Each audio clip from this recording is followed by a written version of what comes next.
plus de 60 ans, le Pentagone symbolise la puissance au service de la liberté. Cette forteresse à 5 côtés défend le rêve américain. Mais le 11 septembre 2001, des terroristes ont éprouvé sa résistance. Ils ont transformé un avion commercial en arme de destruction. Ce jour-là, les États-Unis ont vécu des heures tragiques. Mais la forteresse de l'Amérique a joué son rôle de bouclier, protégeant la vie des milliers de personnes qui y travaillaient. Grâce à des techniques informatiques de pointe, nous allons maintenant retracer ce qui s'est passé.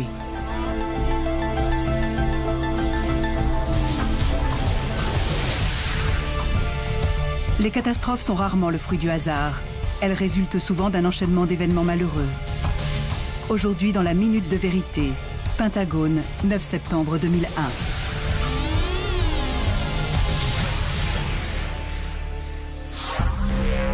États-Unis d'Amérique, Arlington, Virginie. Le Pentagone. 11 septembre 2001. 6h46 du matin, c'est l'aube. Au cœur du pays endormi, la citadelle de la défense américaine s'anime.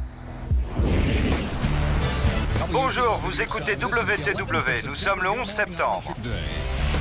Le lieutenant-colonel Marilyn Wills planifie déjà sa journée. Ce matin-là, j'ai appelé une amie pour lui demander d'emmener les filles à l'école car mon mari et moi devions partir tôt. Un gros bisou à chacune et en route. Marilyn fait partie des 23 000 employés qui convergent quotidiennement vers le Pentagone. Hommes et femmes, civils et militaires, matelots, marines et soldats de l'air. Le Pentagone est l'un des plus grands immeubles administratifs du monde. Sa structure, formée de 5 anneaux concentriques sur 5 niveaux, est unique. En tout, ce sont presque 30 km de couloirs qui serpentent à travers plus de 600 000 mètres carrés de bureaux. 3 fois l'Empire State Building. Une petite ville dotée de toutes les commodités et d'un centre d'opération high-tech pour en assurer la surveillance et la sécurité. «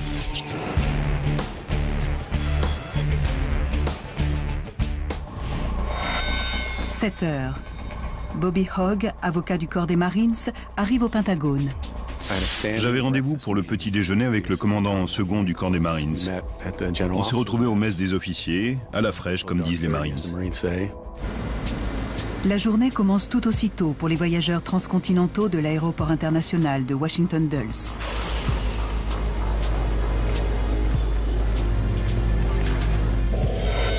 7h18. Des terroristes armés de couteaux et de cutters passent les contrôles de sécurité de l'aéroport. Ils embarquent à bord du vol 77 d'American Airlines. 8 heures.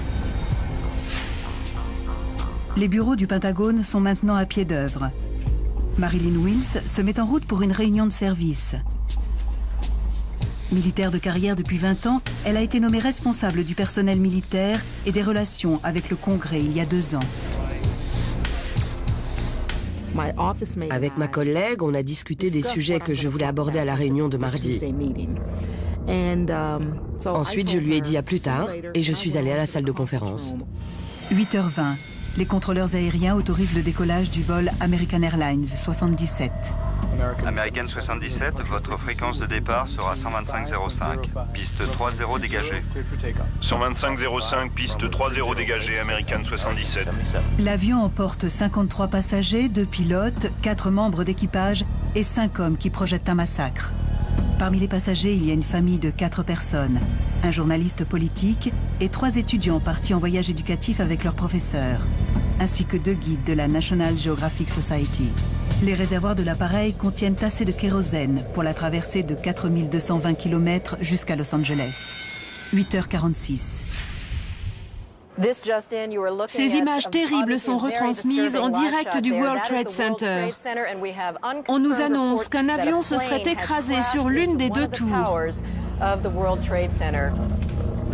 Un silence inhabituel envahit le Pentagone.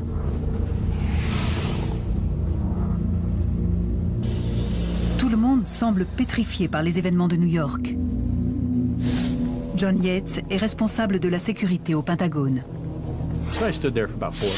J'ai regardé ça pendant 4 ou 5 minutes, puis je suis allé appeler ma femme.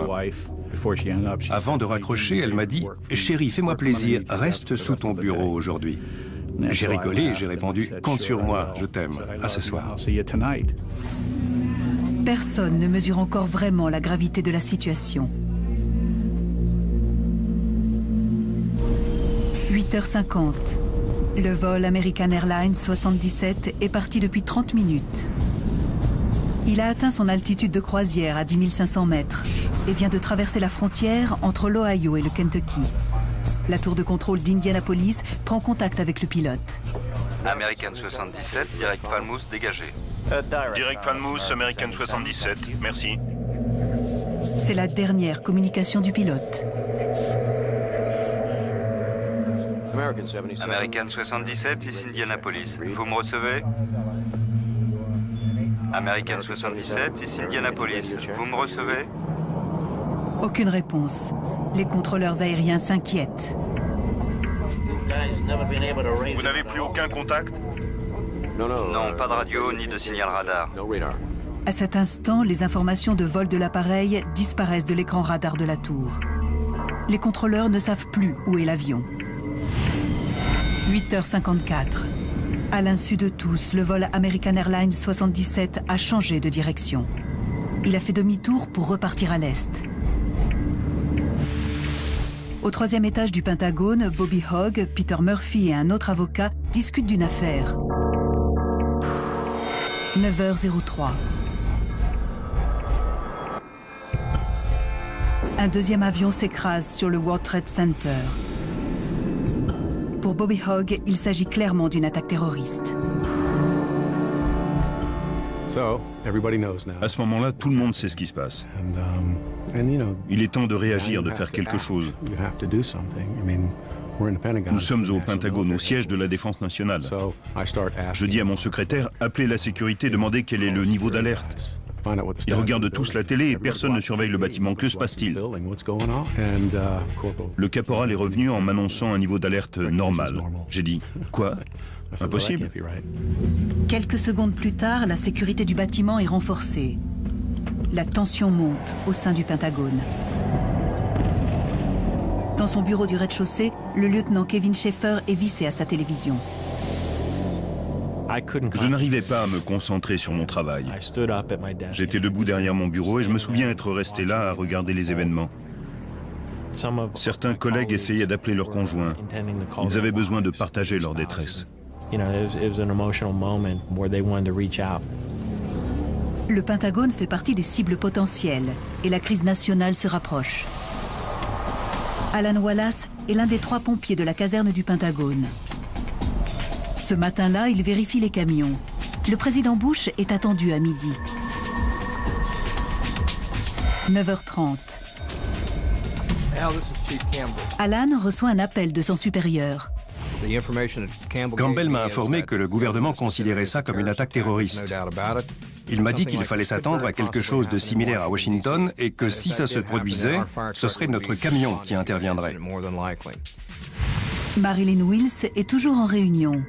Isolée dans la salle de conférence du 1er étage, elle ne sait rien encore des attaques terroristes contre les Twin Towers. J'ai jeté un coup d'œil à ma montre et je me suis dit, cette réunion n'en finit pas. 9h32. American Airlines immobilise ses appareils au sol dans tout le pays. Alors qu'ils dégagent le ciel, les contrôleurs de Dulles repèrent un signal rapide sur leur radar. C'était un avion non identifié au sud-ouest de Dulles, avançant à grande vitesse. J'avais un écho, mais rien de plus. Volant à 750 km/h, l'appareil se dirige tout droit vers l'espace aérien protégé couvrant le Capitole et la Maison-Blanche. C'était un compte à rebours. 14 km à l'ouest, 12 km à l'ouest, et soudain l'avion a viré. Mais l'appareil non identifié fait un virage à 330 degrés, presque un cercle complet. Il fonce maintenant sur le Pentagone. On a perdu le contact radio. On a attendu et attendu. J'avais le cœur qui battait la chamade.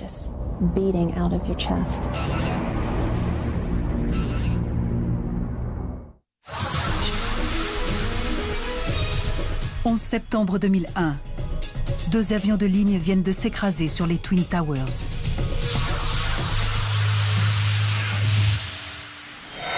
« 9h32. Échappant au radar, un autre appareil vole droit sur le Pentagone. À 9h37, Alan Wallace est devant la façade ouest du Pentagone, à côté de son camion de pompiers. J'étais à l'avant, à droite du camion, à 5-6 mètres de lui. Et en regardant en l'air sur ma gauche, j'ai vu un avion. 9h38. Le Boeing 757, qui va maintenant à 850 km/h, est à 1 seconde de l'impact. Il vole si bas qu'il renverse 3 lampadaires avant de s'écraser contre la façade ouest du Pentagone. Une caméra de sécurité filme les instants qui suivent la collision. Ce sont les seules images de l'impact. L'avion traverse le mur. Le bureau de Kevin Schaefer au rez-de-chaussée est directement touché. Je me souviens seulement d'une énorme boule de feu. Tout a explosé et j'ai été projeté à terre. J'étais en feu, je savais qu'il fallait éteindre les flammes. Mais tout est arrivé si vite que le choc m'a totalement désorienté.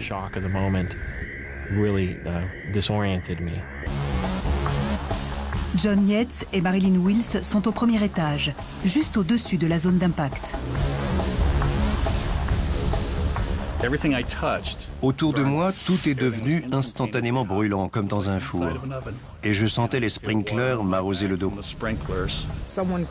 Une femme s'est agrippée à mon pantalon et je lui ai dit « Tenez-vous à moi, ne me lâchez pas. Je vous emmène, on va sortir d'ici. » On a commencé à ramper.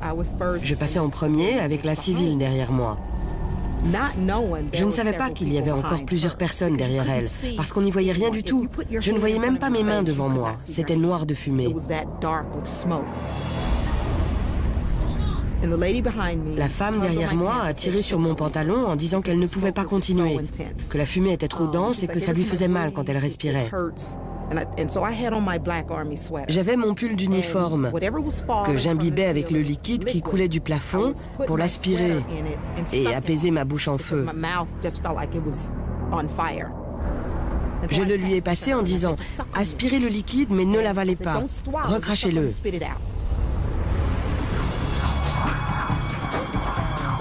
Les standardistes du service de sécurité du Pentagone reçoivent des appels affolés d'employés pris au piège. Pour coordonner l'opération de sauvetage, ils restent à leur poste alors même que le reste du bâtiment est évacué. Au 3e étage, à 7,50 m au-dessus du point d'impact, Bobby Hogg est projeté à travers son bureau. Une épaisse fumée noire obscurcit la pièce. Tout en luttant pour respirer, Bobby et ses 4 collègues cherchent désespérément une issue. Mais il y a un problème. Côté sud, le plancher s'était ouvert et ça n'avait pas l'air stable du tout. On avait peur et on était coincés. Alan Wallace a plongé à terre.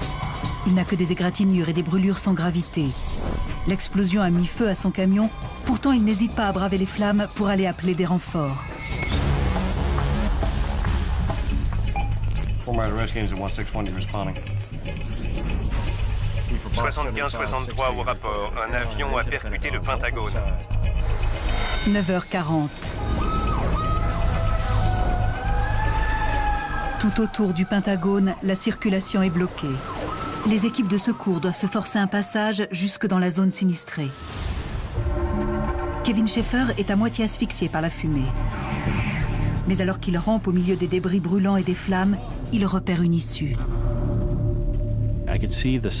Je voyais presque la lumière du jour, mais tout était obscurci par la fumée. J'ai commencé à courir vers la lumière et je suis passé dans ce trou qui était visiblement tout récent.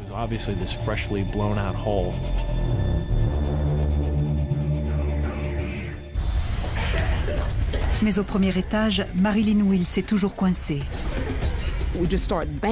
On s'est mis à cogner sur une vitre avec les pieds et les mains. Et elle a fini par céder. La femme derrière moi était la plus âgée du groupe, donc on l'a laissée passer en premier. Il y avait aussi un soldat gravement brûlé qu'on a aidé à descendre. Il ne restait plus que mon supérieur et moi devant la fenêtre. Mais je savais que ma collègue était par là, parce qu'elle n'était pas en réunion ce matin-là. Et j'étais sûre qu'il y avait encore plusieurs personnes dans cette zone. Mon supérieur m'a dit d'y aller, mais je ne pouvais pas. Je voulais revenir en arrière. Il m'a ordonné de sortir immédiatement. Ça a été une décision très difficile, car je savais qu'il y avait encore des gens. Mais ça aurait été un suicide de revenir sur nos pas. Je suis donc sortie à mon tour. 9h45. 10 camions de pompiers luttent pour maîtriser le brasier. Des unités de triage médical prennent les premiers rescapés en charge. Devant la façade ouest, Alan Wallace aide les gens qui essaient de passer par les fenêtres. Le bâtiment est en feu, les gens sont terrifiés. Leurs brûlures les font souffrir, ils ne savent plus où ils sont. En haut des fenêtres, il y a des flammes, en bas, il y a de la fumée, et ces gens essaient de s'en sortir. L'incendie fait rage, et les pompiers n'ont aucun moyen d'atteindre les employés coincés au 3e étage. Une fumée noire tourbillonne de chaque côté du corridor. Cherchant toujours une issue, Bobby Hogg et ses collègues tombent à nouveau sur la fissure dans le sol. La fissure s'était élargie et le plancher s'était un peu plus affaissé. On voyait les flammes passer à travers. Les 5 hommes semblent perdus. Vous m'entendez? Venez par ici! Un jeune type criait « On peut sortir par ici, par ici ». On n'a pas posé de questions, on s'est accrochés les uns aux autres et on a progressé jusqu'à la porte. 9h55. L'avion a percuté le Pentagone depuis 17 minutes quand les pompiers entendent le bâtiment grincer et craquer. Des morceaux entiers du rez-de-chaussée s'affaissent. La structure est sur le point de s'effondrer et ils évacuent rapidement la zone. 9h57. «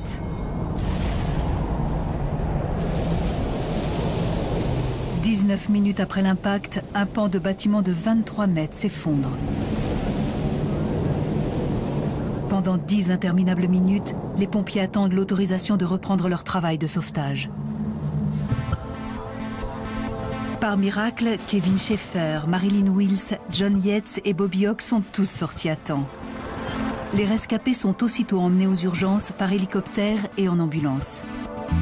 11h30. L'incendie est tel que les pompiers mettront presque 24 heures à en venir à bout. Pour la première fois de l'histoire, des terroristes ont attaqué le siège militaire de la nation la plus puissante du monde.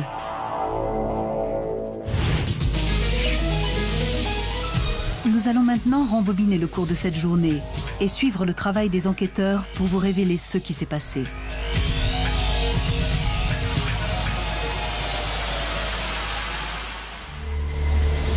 Grâce aux nouvelles techniques informatiques, nous allons pénétrer là où nulle caméra ne peut aller, au cœur de la zone sinistrée.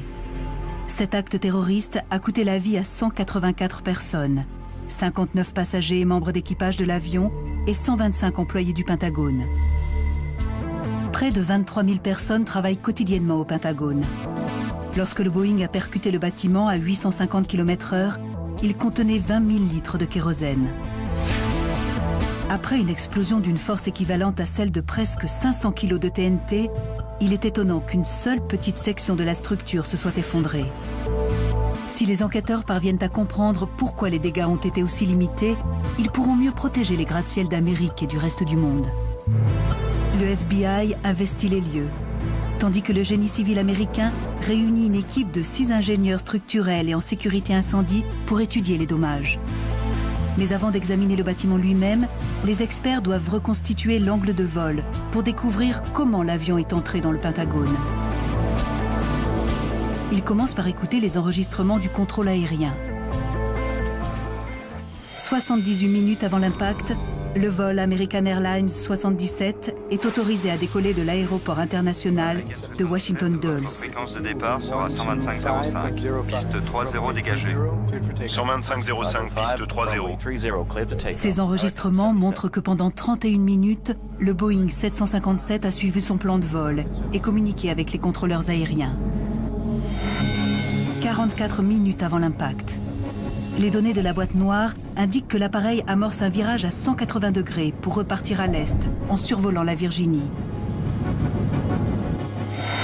42 minutes avant l'impact, le vol 77 coupe tout contact. American 77, American Indy radio check. How do you read? Que s'est-il passé dans cet avion après le dernier échange entre le pilote et la tour de contrôle? Ancien enquêteur auprès du Bureau américain d'enquête sur les accidents aériens, Bob Francis a son idée sur la question.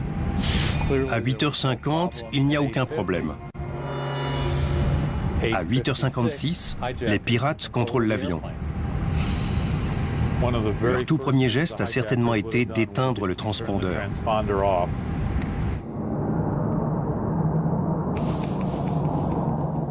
Le transpondeur est un dispositif qui transmet les données de vol de l'avion, immatriculation, vitesse et altitude, au contrôle aérien.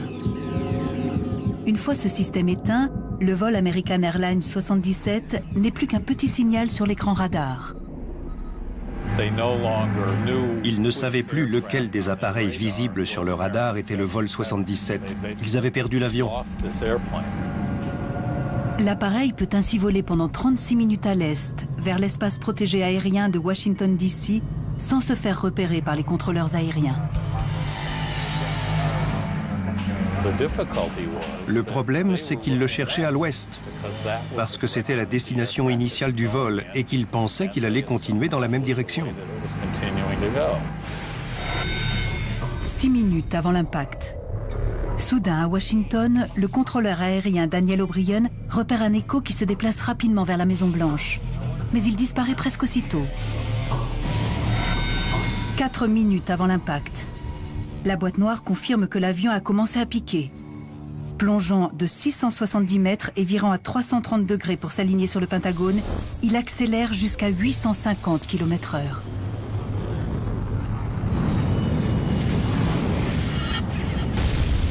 Le vol American Airlines 77 percute la façade ouest du Pentagone. Sur cette reconstitution numérique, on voit que l'appareil vole dangereusement bas. Les enquêteurs se concentrent maintenant sur l'angle de l'impact.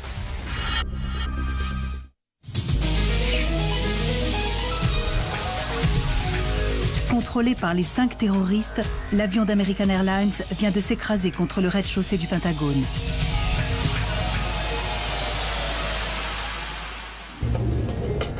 L'informatique nous permet d'aller au cœur de la zone sinistrée pour découvrir exactement ce qui s'est passé. Comprendre comment l'appareil a percuté le bâtiment est une des premières étapes clés de l'enquête. Il n'existe aucune image de l'impact.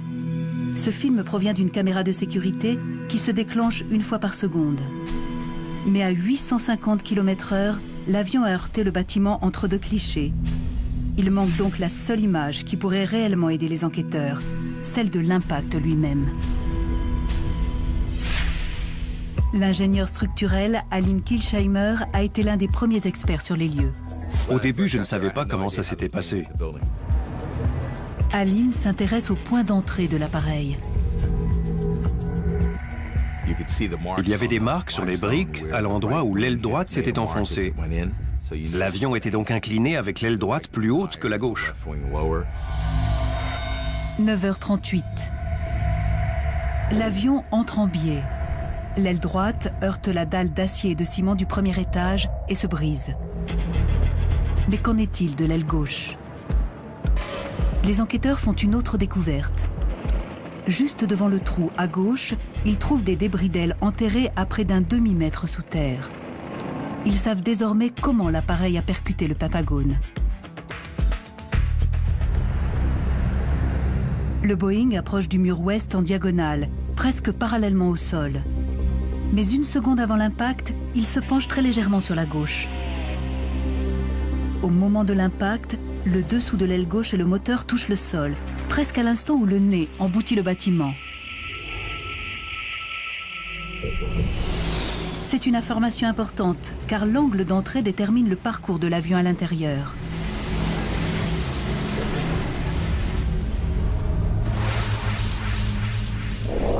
La survie tient alors à peu de choses, à peine quelques centimètres. Il s'agit maintenant de reconstituer le trajet effectué par l'avion à travers le bâtiment. Pour cela, les experts se tournent vers ces images spectaculaires d'un essai de choc aérien. En 1984, l'administration fédérale de l'aviation a testé l'efficacité d'un carburant retardateur d'ignition en crachant un Boeing 720 dans le désert du Moab. Les enquêteurs confrontent les résultats avec ce qui est arrivé au vol 77. Ils comparent d'abord la vitesse. Le Boeing 720 faisait du 274 km/h au moment où il a percuté la piste. D'après la boîte noire, le 757 détourné allait 3 fois plus vite quand il s'est écrasé sur le Pentagone, soit 850 km/h. Ils comparent ensuite la distance parcourue par chacun des appareils après l'impact. L'avion du crash test a glissé sur près de 370 mètres avant de s'arrêter. Mais la situation du vol 77 est très différente. Il fonce 3 fois plus vite sur un bâtiment fortifié. Dans le bâtiment, les débris les plus éloignés ne sont qu'à 95 mètres du point d'entrée. Ce que veulent savoir les experts, c'est comment la structure a pu ralentir suffisamment l'avion pour limiter les dégâts.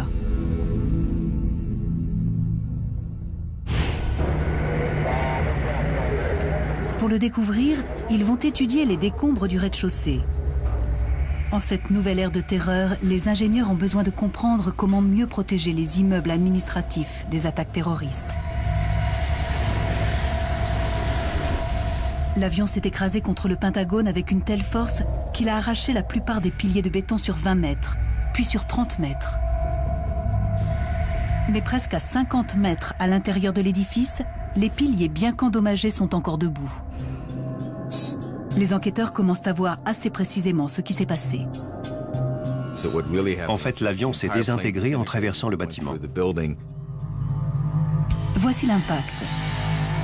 Agissant comme une balle, le nez de l'avion perce une ouverture dans la façade. 1/100 de seconde plus tard, l'appareil percute les 8 premiers piliers et commence à se démanteler. 2/100 de seconde. Conservant une partie de sa vitesse, la carcasse continue à s'enfoncer dans les bureaux. Une demi-seconde, la boîte noire, l'enregistreur des conversations en cabine et le train d'atterrissage parcourent presque 100 mètres à l'intérieur du bâtiment. Ce sont les seuls éléments identifiables de l'avion que l'on ait retrouvés.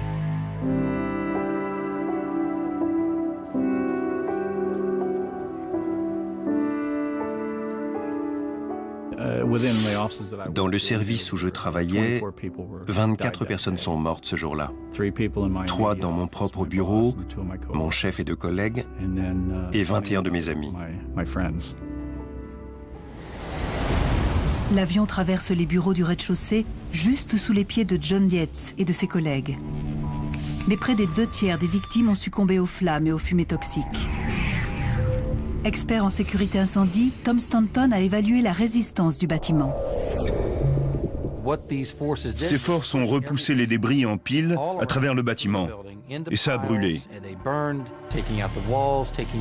Les murs et les plafonds, tout ça s'est entassé partout. Ces piles forment de gigantesques bûchers qui n'attendent plus que le combustible et une étincelle. Au moment de l'impact, l'avion contient 20 000 litres de kérosène. Une partie du carburant alimente les boules de feu de 127 mètres de haut à l'extérieur du bâtiment.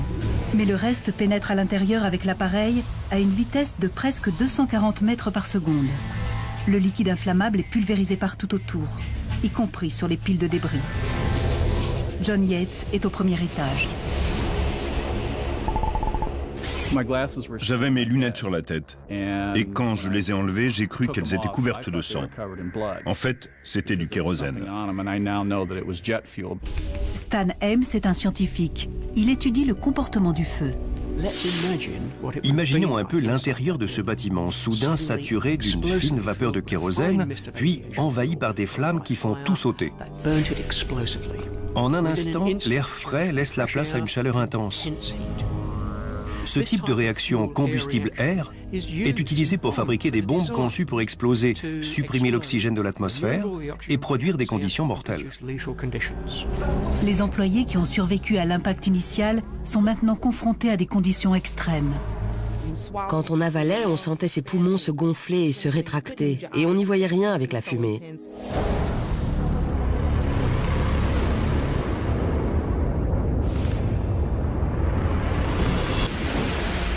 La situation est insoutenable. Les 95 mètres parcourus par l'appareil à l'intérieur du bâtiment ne sont plus qu'un gigantesque incendie. Pourtant, malgré les flammes et les explosions, certains ont survécu, comme John Yates. Mais comment ? Un an avant le 11 septembre, les systèmes de protection contre l'incendie du Pentagone ont été modernisés. Des ingénieurs ont installé des sprinklers ultra puissants capables de maîtriser 2 fois plus de flammes. Par une chance extraordinaire, c'est justement la partie du bâtiment touchée par l'avion qu'on a ainsi équipée. Au premier étage, John Yates a été brûlé au 2e et 3e degré sur 35% du corps. Mais sans les sprinklers, il n'aurait pas survécu. Les sprinklers sont ce qu'il y a de mieux en matière de protection et de lutte contre l'incendie, parce qu'ils sont automatiques et très fiables. Ils font leur boulot et ils le font bien. Mais il en va tout autrement pour le rez-de-chaussée. Là, il semble carrément impossible que quelqu'un ait pu survivre au passage de l'avion. Et pourtant, il y a un rescapé. Son histoire est un véritable miracle.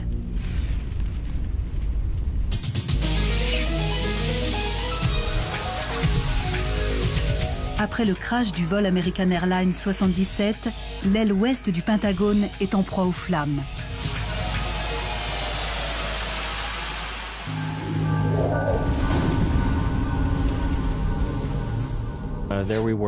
On était à l'intérieur du Pentagone et tout à coup, tout a explosé autour de moi. Georgine Glatz est une des responsables du projet de rénovation du Pentagone. Quand on voit les dégâts, on imagine mal qui a pu survivre derrière ces murs et ces bureaux. Pour comprendre, le groupe de travail du Pentagone se tourne vers les rescapés. Après avoir établi leur position exacte dans la zone critique, ils écoutent chacun de ces terribles témoignages. Au terme de 6 semaines d'enquête, Georgine Glatz a déjà rencontré 30 personnes, quand elle entend parler d'un homme qui est encore au service des grands brûlés de l'hôpital de Washington, un certain Kevin Schaefer. Son récit entraîne une incroyable révélation. Le bureau de Kevin se trouvait directement sur le trajet de l'avion au rez-de-chaussée. Je me souviens seulement d'une gigantesque boule de feu. Tout a explosé et j'ai été projeté à terre. L'appareil s'enfonce à 240 mètres par seconde et le kérosène qu'il répand sur son passage imbibe les piles de débris, qui ne tardent pas à s'enflammer. Comment Kevin a-t-il survécu ? Je suis parti dans une autre direction et je me suis mis à ramper en escaladant des tas de débris et en traversant des poches de feu.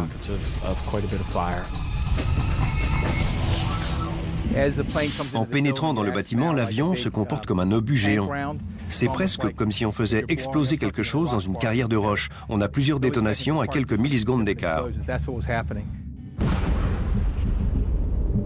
Ce film montre ce qui se passe pendant une explosion. La première étape, c'est l'onde provoquée par le souffle de la bombe. L'énergie dégagée par l'explosion comprime les particules d'air qu'elle rencontre, créant une onde de choc qui se propage plus vite que le son et démolit tout sur son passage.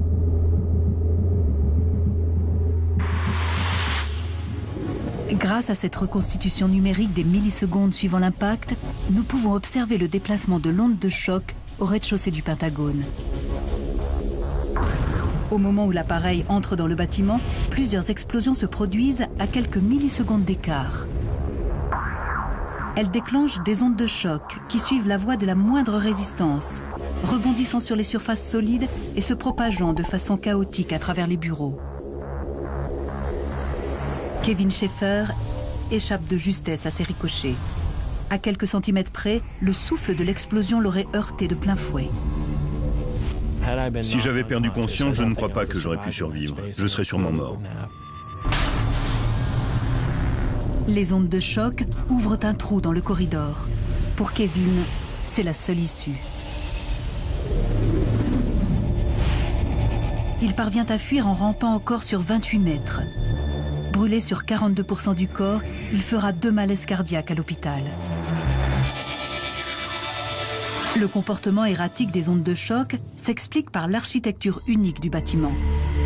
Le Pentagone se compose de 5 anneaux concentriques. Les anneaux B et C sont séparés par un corridor. Les ondes de choc qui dévastent le rez-de-chaussée sont contenues par les 3 premiers anneaux. L'énergie dégagée par toutes ces explosions n'a pu se dissiper qu'en atteignant le corridor.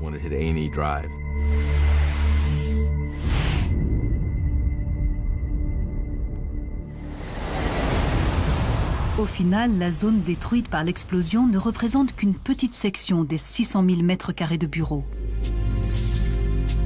Sans ce corridor entre les anneaux, l'onde de choc aurait traversé au moins un anneau de plus, tuant encore davantage de gens sur son passage.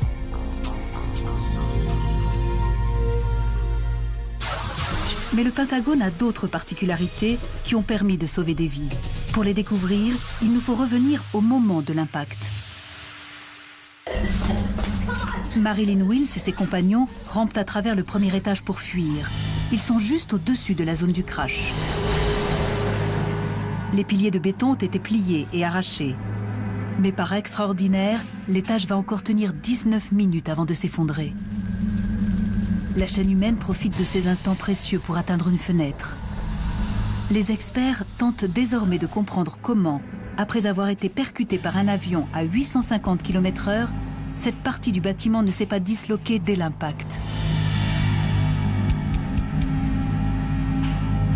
Au rez-de-chaussée, le relevé des dégâts indique que 30 piliers ont été littéralement arrachés et 20 autres sérieusement endommagés.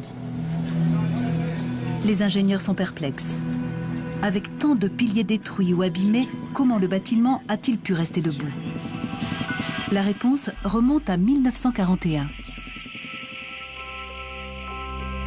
La construction du Pentagone a commencé le 11 septembre, 60 ans tout juste avant l'attaque terroriste de 2001. À l'époque, le ministère de la Guerre estime qu'il n'aura plus besoin d'un QG de cette taille après la Seconde Guerre mondiale. Il prévoit de consacrer le bâtiment aux archives. Pour supporter les lourdes charges, les architectes ajoutent des poutrelles et des piliers supplémentaires, avec des armatures en acier.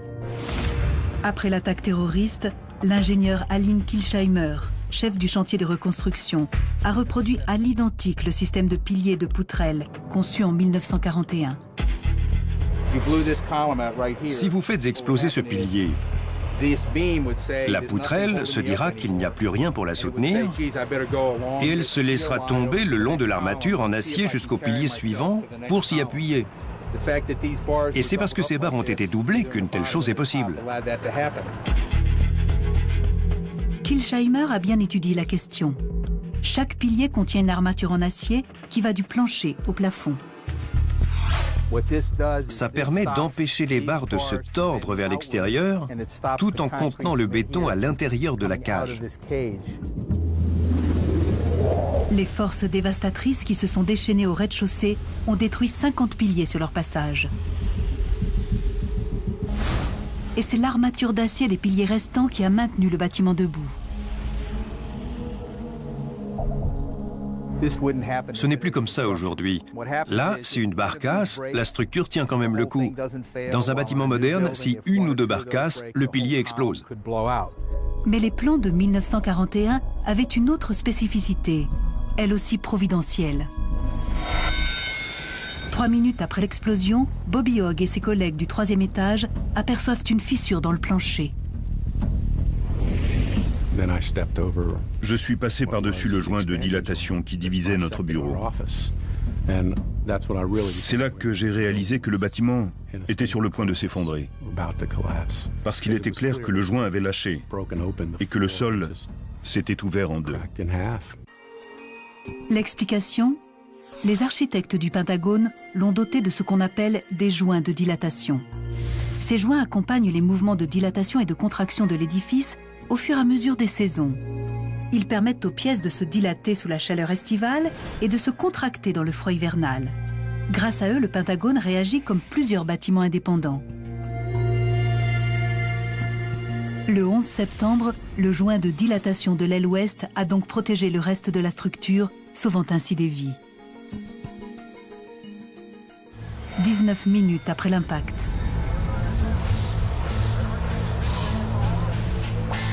Le Pentagone semble avoir été découpé au couteau le long du joint de dilatation. Si à la place du joint de dilatation, il y avait eu un lien rigide entre ces deux parties, on aurait perdu une section beaucoup plus importante du bâtiment au nord du joint de dilatation. Le joint de dilatation a donné aux survivants le temps de se frayer un chemin vers la sortie.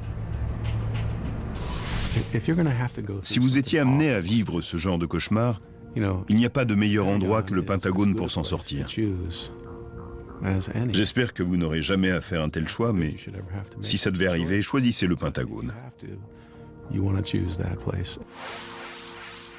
Le 11 septembre, le Pentagone a héroïquement résisté aux forces extrêmes qui se sont exercées contre lui. Mais il y a encore une autre explication au grand nombre de survivants, ces vitres.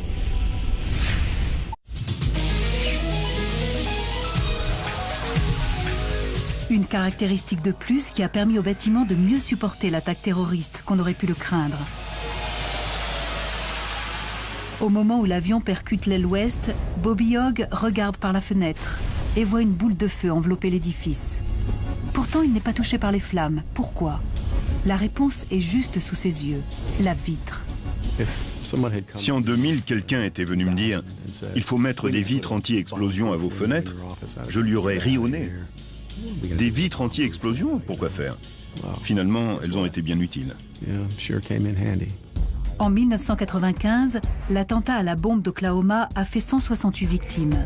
Et plusieurs autres actes terroristes du même type ont poussé les constructeurs à prendre des mesures vitales.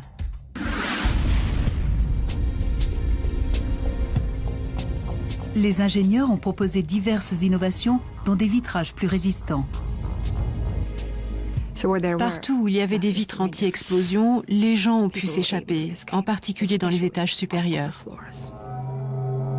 Ces fenêtres, situées à quelques mètres du point d'entrée de l'avion, sont intactes. Sans elles, Bobby et des centaines d'autres seraient peut-être morts. Le 11 septembre, toutes ces mesures de protection avaient déjà été mises en place dans la zone du bâtiment connue sous le nom de Wedge One. Et c'est justement cette section modernisée que les terroristes ont choisi d'attaquer ce matin-là. Mais le projet de rénovation du Pentagone a aussi sauvé des vies d'une façon plus inattendue.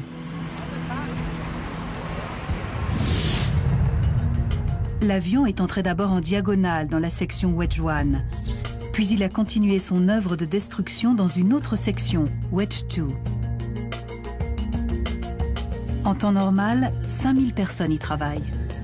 Mais ce jour-là, la rénovation de la zone était en cours. 3 mois plus tôt, la plupart des employés avaient été relogés ailleurs, dans des bureaux temporaires.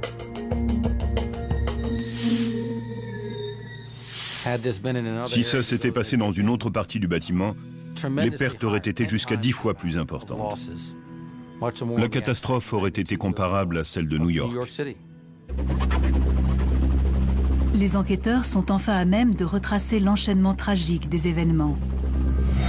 8h20. Le vol American Airlines 77 décolle de Washington Dulles, avec 53 passagers et 6 membres d'équipage à son bord.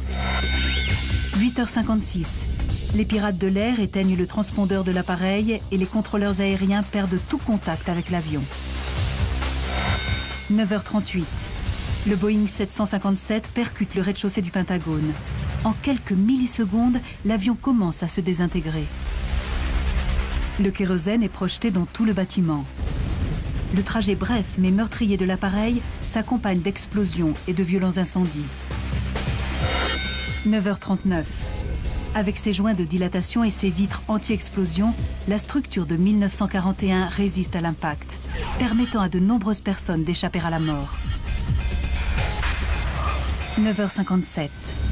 Seul 1/5 de la zone touchée s'effondre. L'attentat a coûté la vie à tous les passagers et membres d'équipage de l'avion, ainsi qu'à 125 employés du Pentagone. L'héroïsme des employés eux-mêmes a sauvé un nombre incalculable de vies.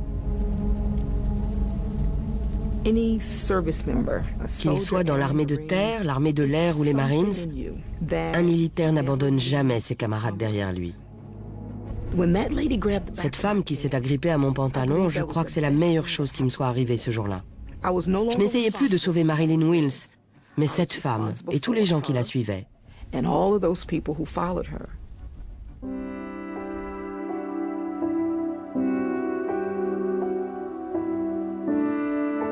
À l'intérieur du Pentagone, un mémorial a été érigé avec le nom des victimes.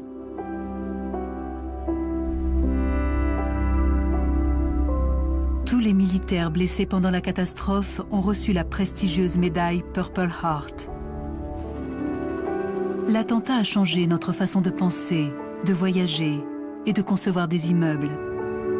Sur les ruines du 11 septembre, les équipes de construction ont rebâti en à peine un an la partie endommagée de l'aile ouest du Pentagone. C'était une question de fierté pour nous tous. Ce bâtiment symbolise la force de l'Amérique. Et nous l'avons guéri. Les nouveaux murs ont rendu à la forteresse sa stature initiale. Le Pentagone protège les États-Unis dans les heures difficiles. Et en ce jour de terreur, le bâtiment lui-même a procuré un ultime rempart aux milliers de gens qui y travaillaient. Mais sa façade laisse apparaître une dernière cicatrice. Une brique de roche calcaire de l'Indiana, noircie par la chaleur de l'explosion et qui porte une simple inscription. Cette tache sombre contraste de façon saisissante avec le mur blanc, rappelant à chacun ce moment tragique de l'histoire américaine.